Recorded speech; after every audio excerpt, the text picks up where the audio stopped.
All right, stand by for a quick intro, if I can find it. Welcome back to another episode of the Strongman Winner Circle podcast.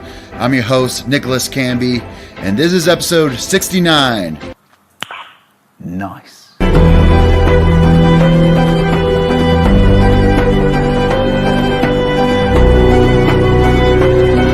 With Shane Flowers of England. Shane has competed in numerous international shows, having great results at Europe's Strongest Man.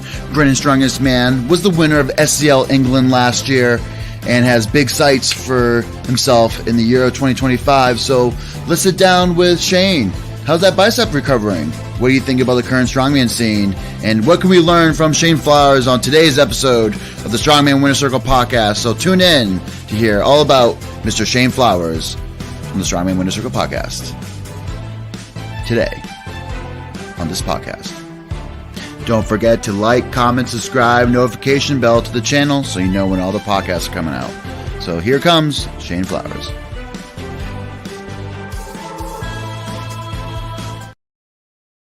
Sorry, Shane, I couldn't help myself. I know I mentioned a couple of times it could be episode 69. I love it, mate. That was cool. You made me look really good. Oh, yeah? Well, I do my best. But, yeah, welcome to the show. I, of course, appreciate having you come on. Of course, you've been very helpful, especially leading up to Giants Live, giving me the nicks and tricks and stuff like that. So it's great to kind of connect. It's a shame that I'm going to have to wait maybe potential whole next year to see you in person. But, of course, podcast is the next best thing, right? Yeah, man. Good point. We've only actually met that one time, haven't we? It was only at Europe's this year, was it? Yeah, yeah. We've been chatting, but yeah, I think it was that one. Yeah, that first at Europe's was our first time, but hopefully that's first of many. Yeah, first of many. Oh my God! And questions already coming in, but we'll get into Shane's bicep and we'll talk about kind of his competitions coming through. But I wanted to kind of start with kind of a little bit of origins.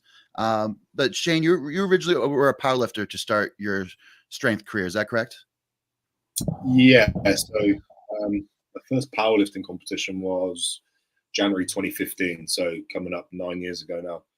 And I was never really that much of a powerlifter, to be honest with you. I'm not built to powerlift. I'm very sort of long-legged. So when you get me on a squat or when you get me on a bench with my long arms, I never really boded well to those events. Deadlift was one that I sort of naturally gravitated to. Did powerlifting. I was in drugs tested federations for the majority. I was in the IPF. I competed in the Commonwealth and things like that, and had reasonable success. I only sort of competed in the junior categories because I was under 23 years old. And just through a series of different things, injuries, stuff like that, I just fell out of love with the training really of powerlifting. It just sort of got really boring after a while. And people was always telling me that I would make a better strongman anyway. So I just turned my hand to that instead. No, excellent. But you do have a powerlifting background, so you can at least kind of dictate to this, because I don't know if you were watching the Shaw Classic over the weekend, but there was a lot of strict judging coming from some guys like powerlifters, like even of course, the famous, why am I blanking right when Ed Cohn? Yes, he waved off at, like, for instance, like Singleton's deadlift, which I think the explanation was that his grip got loose. But what were your thoughts on some of even the squat and the deadlift events? If we'll start with Evan's deadlift, I think it was a good lift. That was a successful deadlift. But with that in mind, obviously, if the athletes have been briefed beforehand that the rule states thumb has to stay in contact, if he broke that rule, he doesn't get that lift. But any strong man watching that, or anyone, I think even powerlifters watching that, will say it's a good lift. It's just a very, very strict call, but you have to accept that. If that's what the rule says, that's what the rule says. And then the same with Thor's dumbbell. Again, like that was, he locked that out. That was a good dumbbell, and you're talking fractions of a second before he would have got the down call. But again, if they were briefed beforehand, which I think they were, then fair's fair. So The only thing out of the Shore Classic that really kind of stands out to me was the squat event. Obviously, it's always tricky trying to do a squat in a strongman competition anyway, because you've got varying heights of lifters. They're not squatting traditionally like a powerlifter would, where there's no sort of, it's not like a pin squat. It's not on a machine or, you know, whatever they did at the Shore Classic. That was sort of like a Smith machine, wasn't it? But I could just, when I was watching it, it was noticeable that there was a couple of athletes that had higher squats than others. And that's just, obviously Brian does a pretty good job at trying to manage these things, but I think there was an error there somehow. And I've got a theory on it as well, actually. Sure. If you want to hear it. I think absolutely. But first, we'll take a listener question. Of course, Robo Pissatron asks, do you think the strict rules will help better standardized competitions and add more legitimacy to the lifts? Yes. What do you think, Shane? Yeah. Yeah, I do. Especially if we're talking records. If someone was to break a record and it was a sloppy lift, not maybe locked out or not in control before he got the down signal or anything like that, we're constantly now on the precipice of records being broken at pretty much every show. So I think the standard of refereeing needs to be in line with that, because if there's sloppy refereeing, then if I had the record and someone took it and it was a sloppy lift, I'd be fuming. So I want to see the standard elevated. And maybe I think there's probably a Goldilocks between what Shore's currently doing and what other federations are doing in terms of the strictness of refereeing. I think Brian's probably done an overcorrection and gone a little bit too strict. He probably needs to just bring it back a touch. I agree with that. He's usually pretty tight because he's already now allowing figure eights, so allowing only figure 9 straps in his competitions.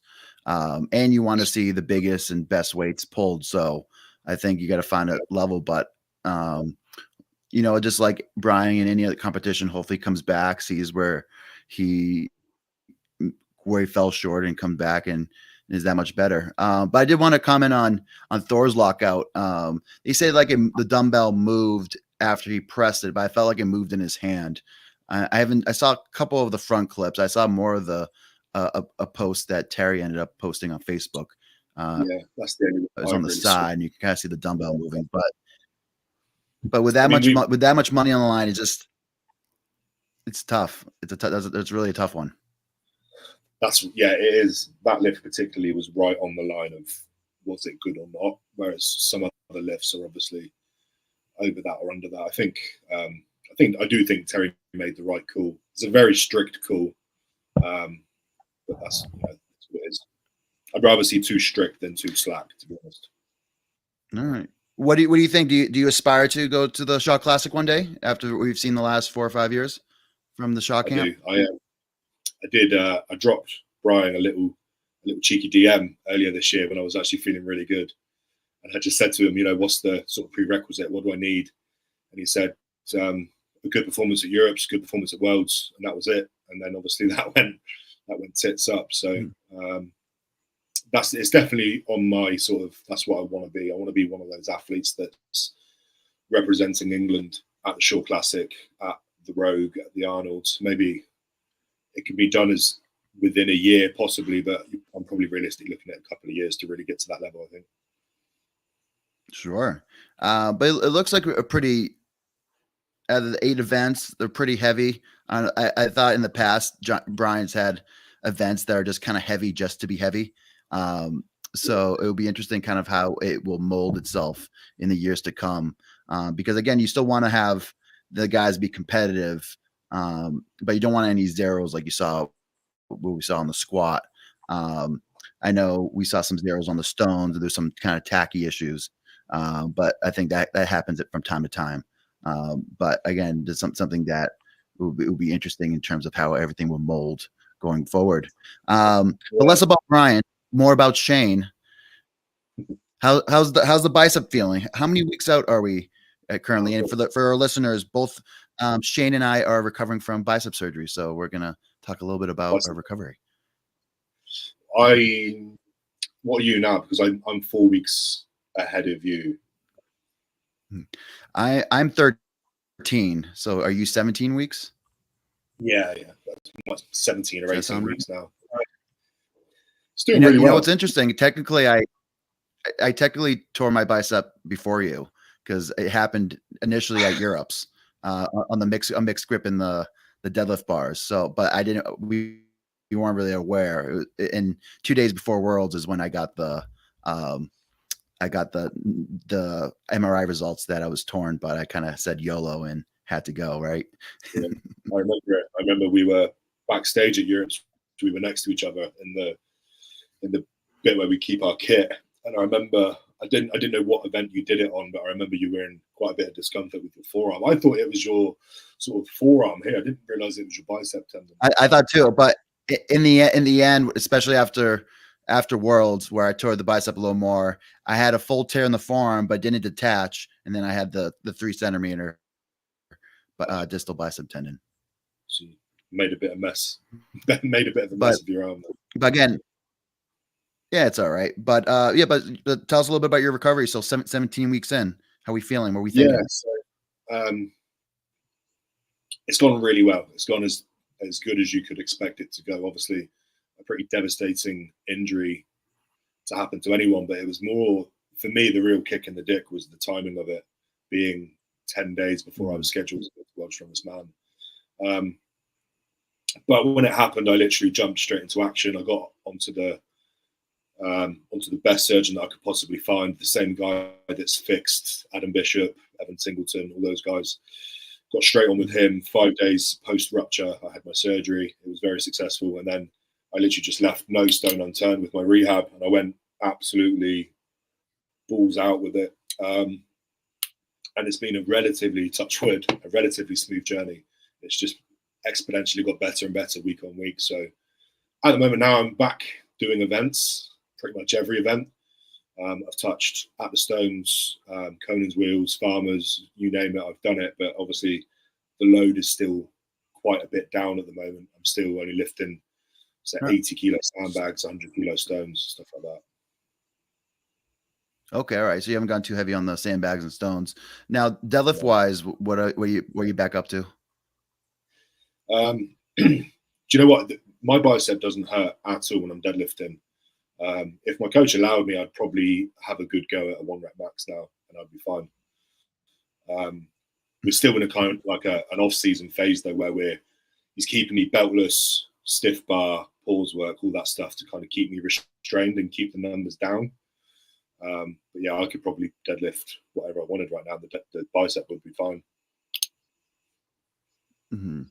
And I imagine you're probably itching for a big lift, just even in the training room, probably after a long day on the farm. A little bit. I'm weak as a kitten at the moment. My body weight's about 10 to 15 kilos down compared to where I'm usually at when I compete.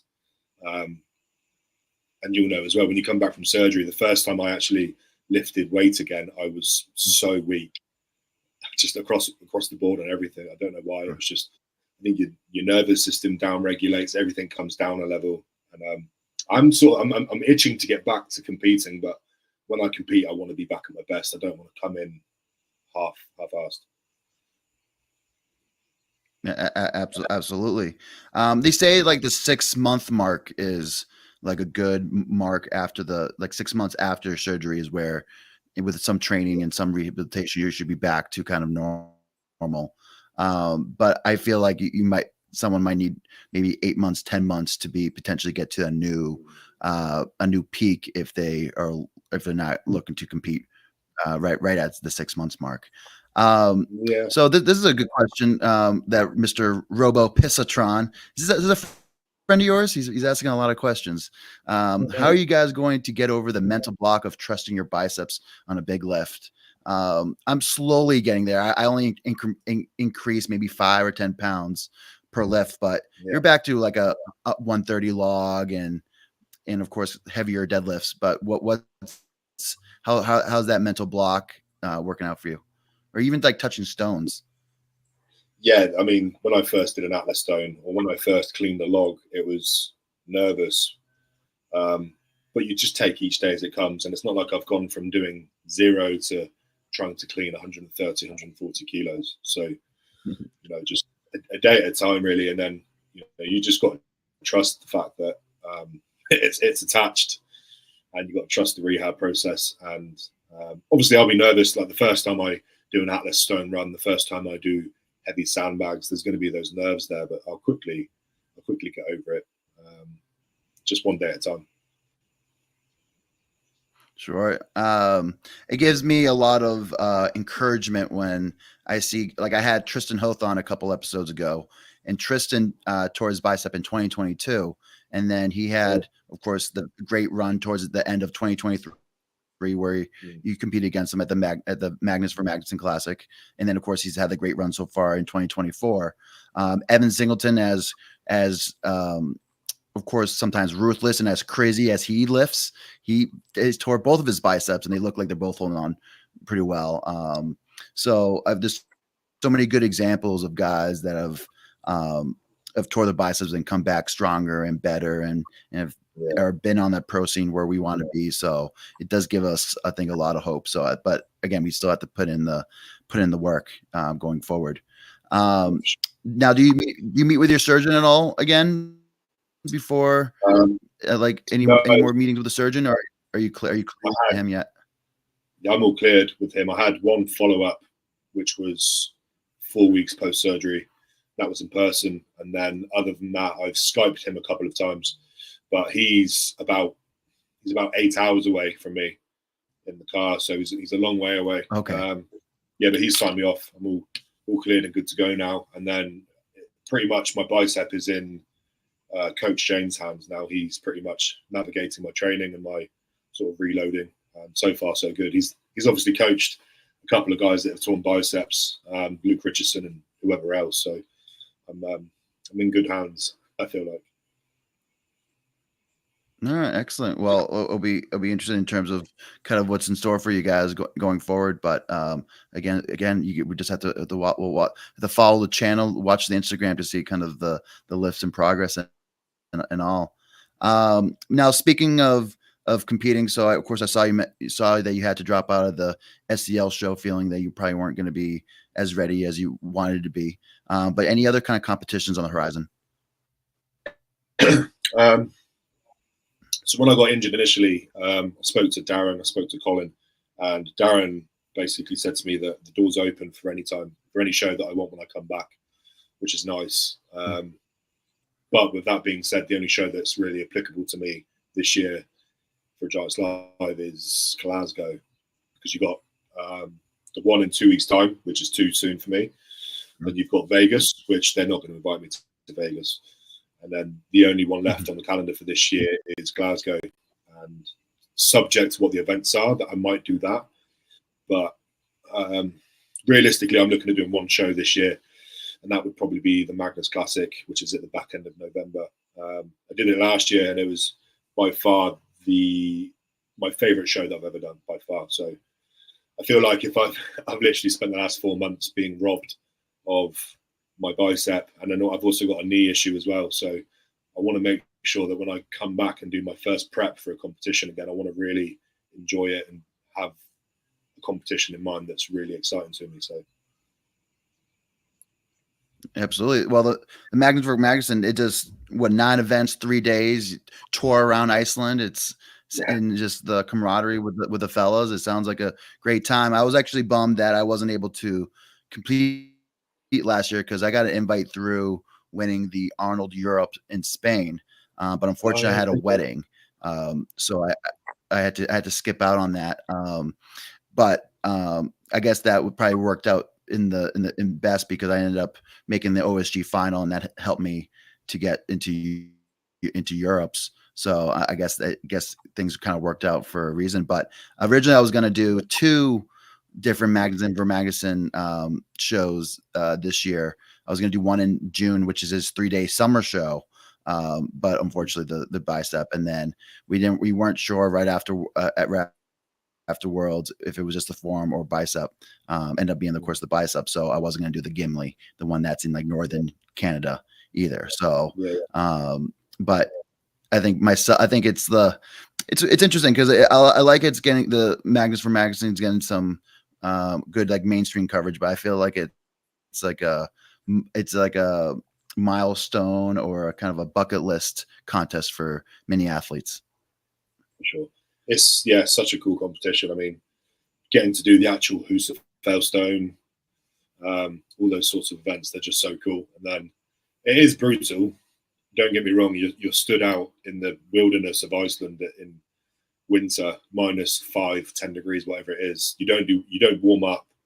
You can't warm up. You're straight out of a minibus and you're literally picking up that stone and running it for as far as you can. But I feel like it's a good event. It's a good competition. It's also, for me, my main focus is coming into 2025 full steam, guns blazing. And in order for me to do that, I feel like I need to do one show post bicep tear to knock the rust off. And I feel like the Magnus is a good test for that. Absolutely. How does, now while we're on the topic, especially for cold weather contests, how does one train around training in the cold and getting into an atmosphere like that? And because even at that time, was there any daylight? Was because it's far up north, it's November, so is the sun peeking out? I mean, I think it gets light at around 10 o'clock in the morning. When I say light, I don't mean like broad daylight. It's just very gloomy all day. I can't really remember how I trained for it. It's quite cold where I'm at, actually, to be honest. Where I train in my garages and my barn, the UK winter is pretty cold as well. So I guess I'm quite lucky with that. But it's actually a good point because Tristan obviously won the competition. And I was speaking to him, and I don't know where he's from in Canada, but I think where he is from, it's very cold. Edmonton. So he's on the west coast, like above California, in Canada. Is it cold there? Well, it's still pretty cold. Yeah, Edmonton's pretty cold because it's anything above Oregon and Washington State are pretty cold. Yeah, I remember. Yeah, because he is a police officer, if I'm not mistaken. So he said he's often just out on the streets all day in the blistering cold. And it's quite obvious, I think, when you go to that competition, who's acclimatized to the temperatures and who's not. And yeah, luckily, I think I was okay. Robo Pistotron mentioned Rongo had his shirt off every event. So yeah, how does an Australian that's used to nice warm weather come into a show like that? Maybe he's just crazy enough that he's able to. Yeah. Rongo, not only is he crazy enough, he'll take his t-shirt off and he'll do the events with a bare chest. He's crazy. Rongo is just not wired upright, or maybe he is wired upright. I'm not sure. Yeah, that was an experience. Competing alongside Rongo, he's awesome. And for anyone that wants to understand what my experience was like at the Magnus, we were in a minibus touring Iceland for 3 days, and I was stuck between Rongo on one side and Paro Dwyer on the other for 3 days with them, just like that. It was crazy. Rongo's someone I would like to meet. I know he was having a tough time getting an invite to Worlds just because right now he looks like he's like the third Australian / New Zealand behind Matt Ragg and Eddie Williams. So it's really hard to squeeze in potentially a third individual from that region. But I hope to, of course, get the chance to compete against him. Of course, he has a great press and just a great all-around athlete. But talking about different scenes, so the English and the UK scene looks like it's getting pretty spicy. Of course, I made some notes. So, of course, you have yourself and someone like Adam Bishop on the mend right now. After the deadlift show, Hicksy's probably going to return to full competitions. You have like someone like Luke Richardson back in action. You have youngsters like Patty Haynes, Flynn, Glasscock, all doing really well. Glasscock taking second behind Roman, the Ukrainian, this past weekend. And then you have, of course, Paul Smith and you have Bilton lingering in there, as well as, of course, the two Scottish guys. So what do you predict for the British scene in like the UK scene, English scene to come in the years following? I mentioned Kane Francis as well because he'll be really sour that you missed that. Oh, Kane! I even wrote Kane. I even wrote Kane, but I'm sorry, Kane. Don't hurt me. He's the Bish from Wish. That's what it is. You just got that confused. Oh, that's great. The scene's unbelievable. I mean, given the names that you just listed, I could probably add another 10, 15 guys to that list that they're knocking on the door of England's strongest man, Britain's strongest man competition. So keeps you hot on your toes, so to speak. If you look at the landscape at the moment, obviously you do have Adam Bishop, that when he's on form, he's the top Englishman. There's no denying that. And then you've obviously got Graham Hicks. I think Luke Richardson, when he's on top form, he's top 3, top 5 at World's Strongest Man. So there's seriously dangerous talent in the UK at the moment. And it's fun to be a part of, obviously. But for me I think we're lucky as Brits, the fact that we get more opportunities at Giants Live to then qualify for World's Strongest Man. But equally, for me to stand out as one of the best Englishmen, I have to beat 8 or 10 other really good guys. Whereas if I come from a country that was less represented, it'd be a lot easier. So I think we've got it better, but we've also got it harder at the same time. Yeah, absolutely. So you mentioned there's probably 8 or 10 guys, and the other guys you want to shout out that the fans, the viewers should be looking out for? Yeah, there's a couple. I watched the qualifier for England's Strongest Man, and there's guys on there. One of them, his name's Zach Hill. He's 21 years old. He can log press 180 kilos. He's deadlifting 400 kilos. He got quite unlucky with the qualifier, but otherwise we would have seen him compete at England's. And I think give him just another couple of opportunities, he'll be there. So Zach Hill, obviously Ben Glasscock's coming through really fast now. I think he's one to watch. Andrew Flynn, likewise. My brother, he'll be sour if I don't mention my brother. But, is he older brother? Is he older brother? Yeah. He's 3 years older than me. Okay, all right.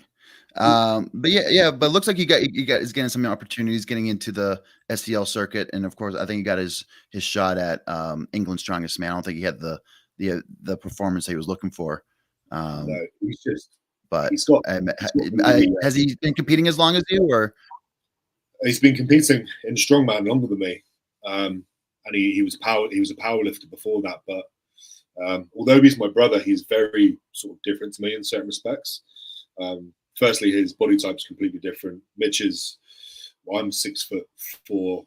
Mitch is 6'1", but he still outweighs me by, I think, 15, 20 kilos. He's on the larger side. It's gone to his detriment previously, where he's come into competitions too statically focused, too heavy, and he'll win the deadlift by 3-4 reps. But then when it comes to moving, he'll come last on a loading medley. So he's just got that balance between static and dynamic wrong at the moment. But he's decided to take the rest of the year out, and his training phase at the moment is looking really interesting. He's losing weight, he's getting faster, he's doing some Olympic lifting to try and gain a bit more sort of athleticism. So he's doing all the right things. He just needs a bit more time and a bit more confidence as well. All right. Are you coaching him? No, he's coached as well by Shane from MST.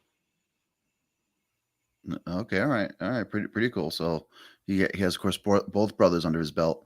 But it looks like, of course, you run a little coaching business. You mentioned, or we were mentioning one of your athletes, Mr. Glasscock. I had of course, the pleasure of competing with him at the Arnold Europe, which was an interesting contest, a very kind of fast contest. But of course, I was delighted to see that he was up there on like some of the static lifts. I think that his deadlift has come up enormously. But what do you kind of, as a coach, what do you really kind of focus on, or what do you kind of preach to your athletes? I get quite a lot of guys coming up to me that have this sort of warped mentality on what it takes to be a strong man. And I think they've taken inspiration from the likes of Eddie Hall circa 2014, where they need to be as big and as heavy and eat as much food as they possibly can. And I tell my guys that that's not what I want them to do. I want them to not think of themselves just as a strong man, but if you think of yourself as an athlete instead, it's just take that small change in the terminology can change the perception. And instead of eating all these dirty foods and not doing any cardio and not looking after themselves, by trying to be an athlete, they're taking care of all the things that's required. So I take, like, for example, I've got a guy now, he's been on board with me for 3 weeks, and already his health has improved dramatically, his conditioning dramatically. He's eating a lot better. And the actual work that I'm doing on his training program, not a lot. It's very simple stuff, but it's the other stuff outside of that where I'm sort of not just sort of holding his hand through the process, but trying to educate him on all the nutrition, cardio, and people don't even track their blood pressure or anything like that. So trying to create athletes, not just strongmen, is probably what I start preaching. Ooh, I do like that. It's a little more kind of rounded out. But it's tough though, because you go out there and you see that guys get noticed for having a big log, for having a big deadlift, so they put a lot of time and effort into that. So is that piece where you want to be around a good rounded athlete, and that's going to be the best recipe to win shows. But what gets noticed is the static lift. So it's even a tough thing that even us pros have to deal with, just because of how much we have to prioritize different lifts and different items. Because at the end of the day, sometimes the difference between keep competing in the sport and not is getting those opportunities. Yeah, for sure. Yeah, you're right. So we're going to do. But speaking of big deadlifts and a big press, so of course I see I've been a fan of seeing you have a great strict press, great deadlifts, even stone loading. You won the stones out in Europe's, but I hear you're known for your throwing. What kind of tips and tricks do you have for shitty throwers like myself? I don't have it. What I will say, and this is probably not going to be any help whatsoever, is that the very first time that I ever trained throwing, I was just naturally very good at it. And I think it was Mitch Hooper that said, you don't really want to be taking advice from someone that's naturally good at an event. If I started off bad and then made myself good, then I would have a lot more knowledge to be able to sort of pass on to you. But honestly, my technique's not really changed. Maybe it has adapted a little bit, but not consciously. I've just sort of done whatever my body wants to do. And I just throw it. I don't think about anything more than that. I just pick the bag up and throw it and try and be as fast as I can. So I'm sorry if that's no use to you, but.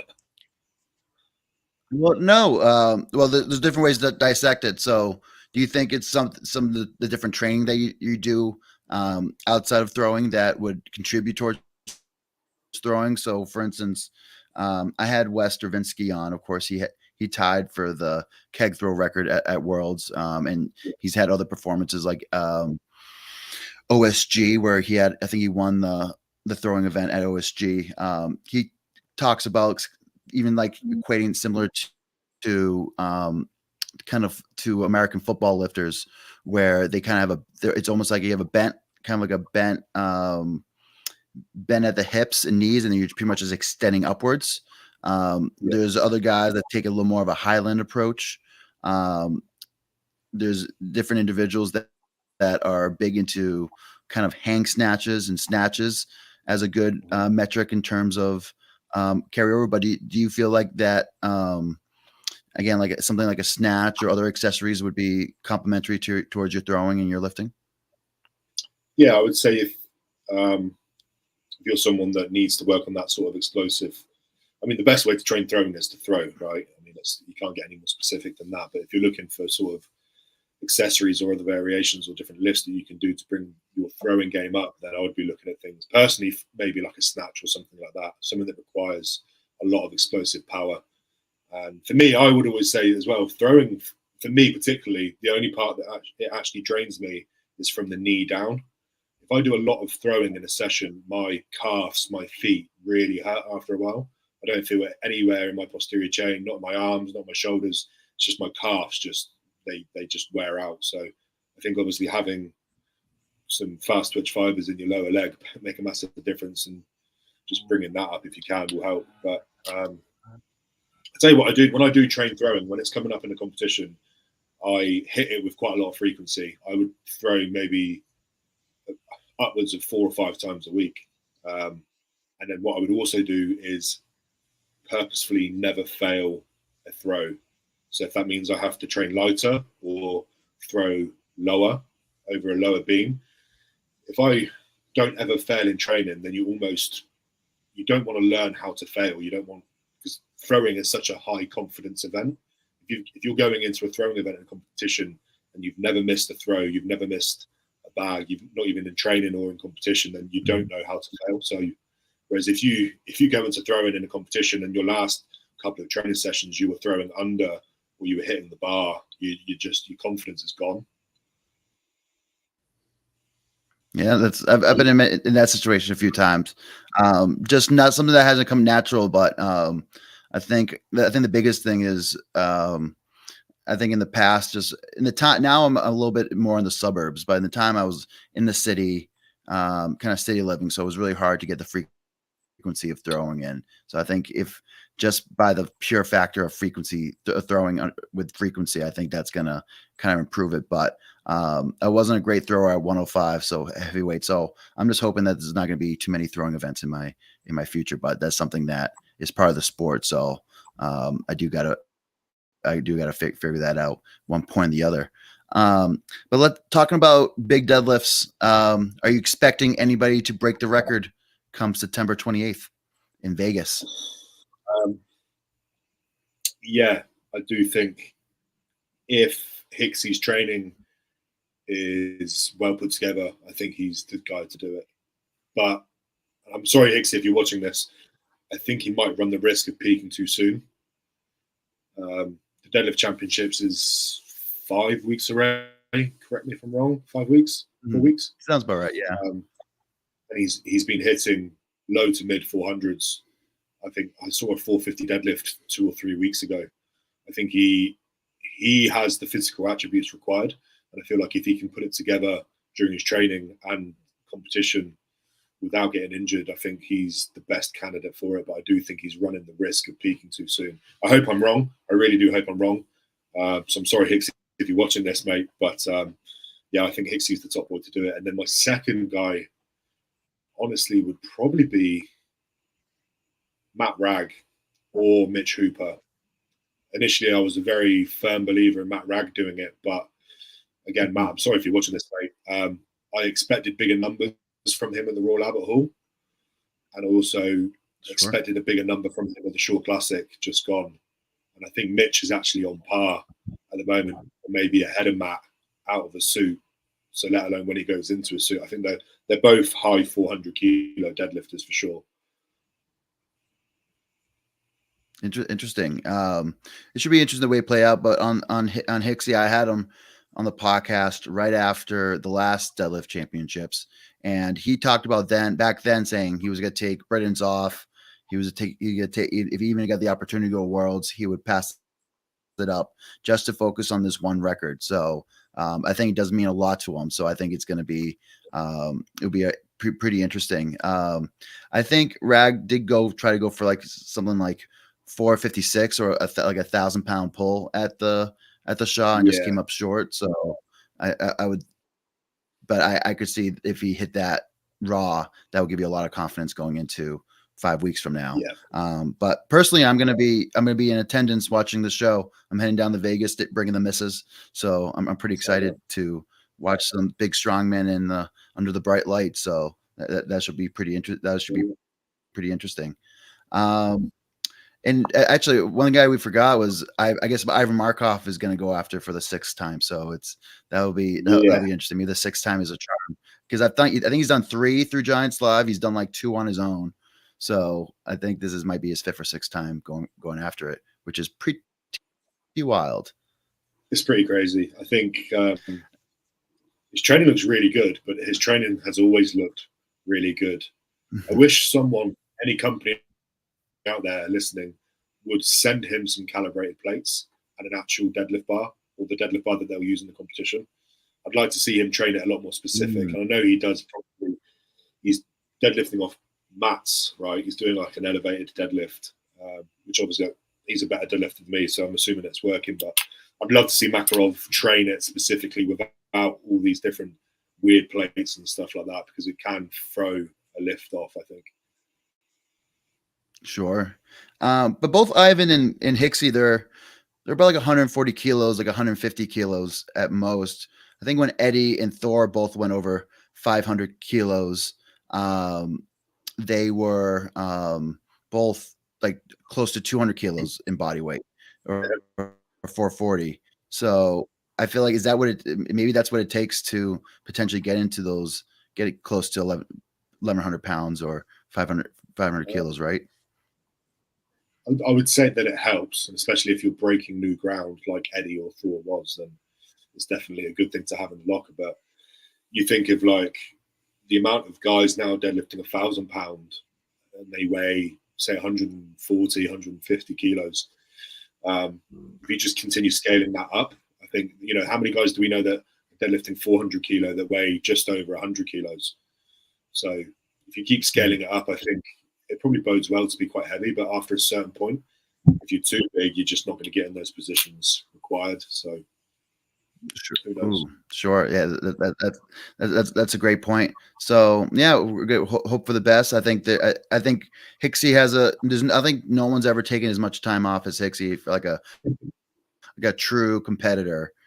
Take as much time as Hicksy has to go after this one record. So we're really looking forward to him doing the big record. So talking about actually, we've been pretty positive. So let's switch things up a little bit, Shane.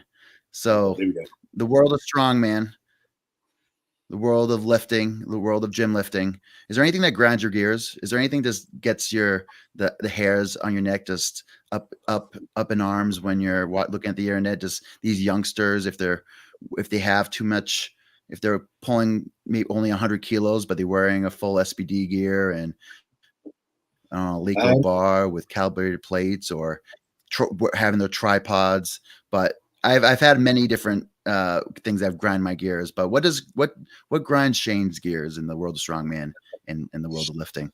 All of the above, exactly what you just mentioned. But one thing in particular that gets me, and I won't mention any names, but people that put out massive claims that they're going to win X title or do X lift, that don't have, in my opinion, the evidence to back up that claim. I mean, don't get me wrong, I know like manifesting things and putting it out there into the universe is a good thing for some people and stuff. But when you're talking about becoming the world's strongest man, when you've never even made the final, or, talking about deadlifting 500 kilos, but yet you're nowhere near 1,000 pounds yet. I think we'll use the world's strongest man for an example. In my head, you have the right to say that you're going to win world's strongest man title when you've probably become a finalist, maybe when you're even top 5. Then when you make that claim, it's like, okay, you've got this evidence to support it. But otherwise, if you're just spouting shit and emptily manifesting stuff, that really pisses me off after a while. Sure. So there's a fine line, because that's a good practice to do, like telling yourself, I'm going to be world's strongest man one day, maybe writing out your goals. But you think just the act of putting those goals out on the internet, just adding another factor where it's, I think more so, like, if that's your long-term goal, then absolutely fine. More credit to you. But you need to dissect that into smaller bite-sized chunks. And your first immediate goal in that scenario would be, okay, I'm going to be a world's strongest man finalist. Then you make that. Then, okay, I'm going to be top 5 next year. Then you go from there. It's just some people that have made claims beforehand have, in my opinion, no legitimacy in their claims. And it's almost painful to watch them sort of blindly follow their ambitions when they're just miles off what I think, in my opinion. I think that's very fair. Only if you were a fly in the wall. When I was doing my world's strongest man interviews, I said, I want to be world's strongest man one day, but I have to be at the show 3 or 4 times in a row in order to potentially get there. And I have to make the finals first, and I have to at least get to have my first debut in order to get there. So I said that this was the first step into my journey. But I'm still keeping that. But I also think too, if your goal as a pro heavyweight or any strongman, your goal is not to be world's strongest man, then I don't know if you're in the right sport, right? Yeah, of course. My long-term goal, well, I'll call it a dream at this stage, but that would be my dream, absolutely, without a shadow of a doubt. My goal for this year, pre-bicep injury, was to make the final. That was it. All I wanted to do was make the final, and then I would have been happy finishing 10th. And then scale that up the following year. Okay, I want to look at maybe doing Shore Classic or whatever like that, and then it would be top 5, top 3, blah blah blah. I like to just be realistic with my expectations. I feel like you're more likely to achieve it when it's broken down into those realistic bite-sized chunks. Absolutely. So of course, kind of moving on. So I've been playing a fun game. It's similar to Marry Free Kill, but I call it Start Bench Cut. So if you had like a strongman contest and you had 3 guys and you had to start one, bench one, or cut one, between Evans Nana, Shane Flowers, and Mitch Flowers and Kevin, and Mr. Francis, who would you start, bench, or cut? So you have Nana, Francis, and Mitch Flowers. So you're 3 boys. Oh God, why are you doing this to me? I will start Kane because he is the best out of those 3. Yeah, at the moment. I would bench or Mitch. Bench Mitch. Yeah. So sorry, Evans. See you later, Mr. Nana. Yeah. He competes too much. He needs honesty. He's I was one thing that I love. One thing that he mentioned, and I think it's somewhat true. Maybe he counted some competitions as or like some competitions as training days, but supposedly he did 40 competitions last year, which is, if you're trying to get experience, that's the best way, especially in your early years. But I don't know how many of those competitions might have been glorified training days. Yeah, I'm not too sure. He competes a lot. I mean, he competed at the World's Strongest Latino like 2 weeks ago. He's from Ghana and he lives in Belgium. I didn't even know he was Latino. And then the following weekend he was so you got the he was on the French flag. Right. I don't think he's French. And then the following weekend I think it was he did the Dutch Championships the following week. So he's getting some good contests. Yeah. He's getting around. I know that I think probably the French, of course, the French representation might be a stretch, but he does have a Dutch passport in of course, is it Ethiopia? Is that where he's originally from? No, Ghana. Sorry, Ghana. A Ghanan passport. So that I think when it comes to, I think it just, as I've learned from now having dual passports, I think that's the one kind of ticket is the passport in order to kind of represent and make it all right. And again, having birthrights or living rights, I think that's kind of, the gateway into it in order to kind of compete for a fellow country. But SCL does like to kind of probably stretch things. But you talked a little bit on it. So you talked about certain things that you want to get done. But I have the question I've had for most of my people on the show is like, when everything is said and done, what are you looking to accomplish in the world of strongman? So you mentioned about getting to the finals, potentially become world's strongest man, but is there any records that you would want to chase or anything that you wanted to achieve by the end of the day? That's a good question. The only thing that really springs to my mind straight away is I want to be in the sport long enough and obviously compete at a decent level and do well when my son can come and watch me. So at the moment he's just turned 1. So he's not, if he comes to watch me now, he's not going to remember that.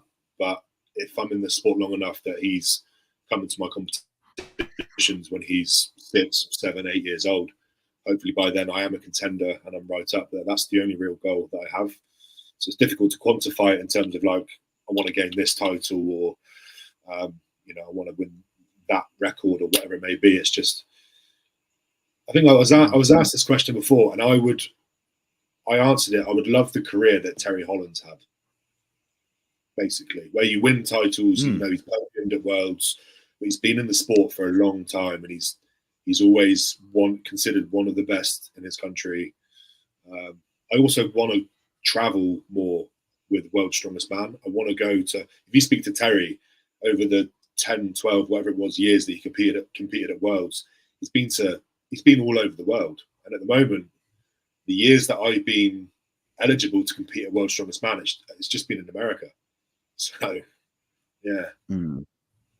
Yeah, that's a tough one. That's a whole topic you can look under, because historically at World's Strongest Man up to 2019, that's when they started the American contest in Bradenton, Florida for 2 years, and then Sacramento, and then Myrtle Beach now. And supposedly it's back in Sacramento next year, because they have a 3-year contract. So that's what the rumors are right now. But we are missing out on a lot of great locations. Like they have the Philippines and Malaysia, their time in the times, what's it called? In Bosnia? Was it Bosnia? No, Botswana. There we go. Yeah, and they said that the different athletes I've talked to over there said that they would pretty much wake up in the morning and there would be lions and tigers and elephants outside their room. So we are, of course, maybe potentially getting robbed in the future, just because they do want a production. They do want actual fans to be around the World's Strongest Man site. So I think there's kind of hit or miss. So potentially maybe there'll be different outlets, like a Magnuson Classic type of contest that'll be in other areas. Like I got invited to a contest in Singapore. I think it's for the Extinct Games. I don't know. I don't know if I saw some decent names on there. I think a couple of my friends in Jacob Finnery and Nadia Stowers are going down soon, but that looks pretty interesting. But we are coming up to close to 1 hour, Shane. So I want to open up to some questions for the people that are listening right now. My buddy Nico, the Greek Goliath, was asking about Shane's tips on bag throwing. Of course, we did cover that a little bit earlier. But do you have any specific tips on a particular bag? Like do you think controlling the whip is important, or the back, or at least the what's it called, the backswing of throwing a bag? Yeah, I'm personally not a big fan of, especially when people do these practice swings as well. They'll pick up the bag, they'll take a couple steps back, then they'll look over their shoulder at what they're throwing it over, then they'll take a couple of practice swings. You've already wasted sort of 5 seconds there. So even if your actual throwing ability isn't fantastic, you can still put in a good time if you're quick and confident with the transitions, how you approach the bag. Even if you do have to take a first practice swing to get it over, as long as you're then straight onto the next one. I know it's pretty common to say that it's an easier said than done thing, but having the confidence to be able to go that fast is something that I think is a skill that can be learned through your training. So like I said previously, just don't learn how to miss. I know it sounds stupid or redundant, but if you don't know how to miss, you're going to miss less frequently. So. Yeah, well, that's a great tip. I'm not sure if you guys have any more tips, but kind of throw them in the comments. But Shane, in terms of social media, of course, you're on Instagram, you got on YouTube. I'll have that in the description for all the individuals that listen to it after the live. But where else can people find you? Are you also on TikTok or Twitch or Discord or LinkedIn, Facebook? No, MySpace? I have a TikTok, but I'm not active on there. Maybe I will be in the future. It's just Instagram, YouTube, and I have a Facebook page as well. So a dedicated athlete-only Facebook page, which is at shaneflowers.strongman. Absolutely. And then if people were inquiring about your coaching and they want to work with Shane Flowers, what's the best way to contact you? The best way would be email. So I have an email, shaneflowerscoaching@outlook.com. There's also, if you go onto my Instagram, there's the link in the bio where you can go and do the application form. Probably the worst way to apply is to just DM me, because I'm not good at replying to DMs. So email or follow the link in my bio. All right, that works. So not too many questions came in through, but I think we did talk on a lot of topics. So I appreciate having you on, Shane. Thank you for taking the time. And then I end the show with one piece of advice for the viewers and all the listeners. So what's the last piece of advice you want to leave the listeners for today's episode of Shane Flowers, episode 69? This is a quote from someone else. I don't know who, but if you're going through good times or bad times, just remember that this too shall pass. I like that. Of course, yeah, they don't. Things have time limits, but yeah, I love it. Shane, thank you, and for everybody that's listening, stay